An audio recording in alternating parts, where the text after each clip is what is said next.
மாயமான காதல். நிலமும் காற்றும் மேகமும் சூரியனும். ஒரு காலத்தில் இலகு மலைகளின் மத்தியில் அமைந்திருந்த அழகிய நிலப்பரப்பு. அங்கே நிலம், காற்று, மேகம் மற்றும் சூரியன் ஆகிய 4 சக்திகள் வாழ்ந்தன. இவை அனைத்தும் மந்திர சக்தியுடன் இருந்தன. அதற்குள் மறைந்திருந்தது காதல். நிலம் அழகான மற்றும் பறந்துவிட்ட ஒரு ராஜ்யமாக இருந்தது. அது அனைவருக்கும் பாதுகாப்பும் வளமையும் வழங்கியது. அதன் ஆதரவை இழக்காமல் நிலம் என்றும் தன் வேலைகளை திறமையாகச் செய்தது. காற்று மெல்லிய மற்றும் சக்தி வாய்ந்த ஒரு சக்தியாக இருந்தது. அது எல்லா இடங்களிலும் ஒலித்துக்கொண்டு புதிய வாழ்வு கொடுத்தது. அது எந்த ஒரு இடத்தையும் தொட்டு செல்லும் திறனுடையது. மேகம் மெல்லிய மற்றும் மென்மையானது. அது வானத்தில் மிதந்து இடியுடன் மின்னும் போது மழை கொண்டு வந்து நிலத்தை ஈரமாக்கியது. மேகம் சுமையில்லாமல் எப்போதும் புன்னகையுடன் இருந்தது. சூரியன் அழகான மற்றும் பிரகாசமானது. அது நாள் முழுவதும் பசுமையான கதிர்களை அனுப்பி உலகை ஒளியால் நிரப்பியது.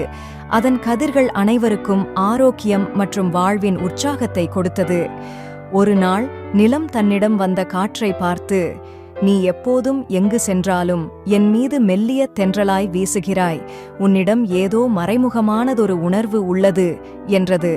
காற்று நிலத்தின் அருகே வந்து, "நான் உன்னுடன் இருக்கும் பொழுது நான் முழுமையாக சுதந்திரமாக இருக்கிறேன். நான் உன்னிடம் மிகவும் விரும்புகிறேன்" என்று சொன்னது. அதை கேட்ட நிலம் தன் உள்ளத்திற்குள் ஒரு திகைப்பான உணர்வு பெற்றது. மேலும் மேகம் தன்னை அடிக்கடி மாறுபடுத்திக் கொண்டு சூரியனை பார்த்து, "நீ எப்போதும் பிரகாசமாக இருக்கிறாய். உன்னிடம் இருக்கும் அந்த வெப்பம் என்னை ஈர்க்கிறது" என்றது. சூரியன் மேகத்தின் பின் நின்று, "நீ எப்போதும் மழையுடன் இருக்கிறாய். ஆனால் உன்னுடன் இருக்கும்போது நான் மிகவும் உற்சாகமாக இருக்கிறேன்" என்று கூறியது. மேகம் சூரியனை பார்த்து மெல்லிய புன்னகையுடன் இருந்தது. நிலம், காற்று, மேகம் மற்றும் சூரியன் அனைவரும் ஒவ்வொருவருக்கும் அன்பையும் புரிந்து கொள்கையையும் கொடுத்து ஒவ்வொருவரையும் மதிக்கத் தொடங்கினர். அவர்கள் அனைத்தும் ஒன்றாக சேர்ந்து உலகிற்கு அழகான தோற்றம் கொடுத்தனர். காற்று நிலத்தை எப்போதும் மெல்லிய தென்றலாய் தீட்டியது.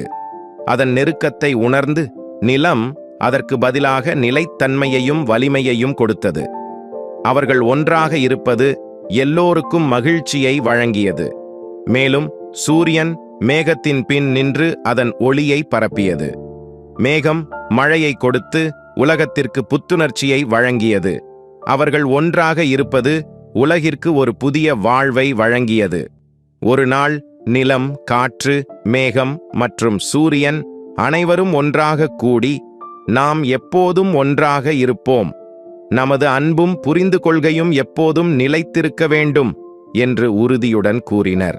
அந்த நாள் முதல் நிலம், காற்று, மேகம் மற்றும் சூரியன் அனைத்தும் ஒன்றாக இணைந்து உலகிற்கு அழகான தோற்றத்தை வழங்கி அனைவருக்கும் மகிழ்ச்சியை கொடுத்தனர். அவர்களின் அன்பும் புரிந்து கொள்கையும் அனைவருக்கும் ஒரு உதாரணமாக இருந்தது. நமது கதையின் முடிவில் நிலம், காற்று, மேகம் மற்றும் சூரியன் அனைத்து இடங்களிலும் ஒன்று சேர்ந்து அனைவருக்கும் மகிழ்ச்சியை வழங்கினர். அவர்கள் அனைத்தும் ஒன்றாக இருப்பது உலகிற்கு அழகும் நிம்மதியுமான வாழ்க்கையை கொடுத்தது. இது காதலின் அதிசயமான ஒரு கதையாக இருந்து அனைவரின் மனதில் எப்போதும் வாழ்ந்தது.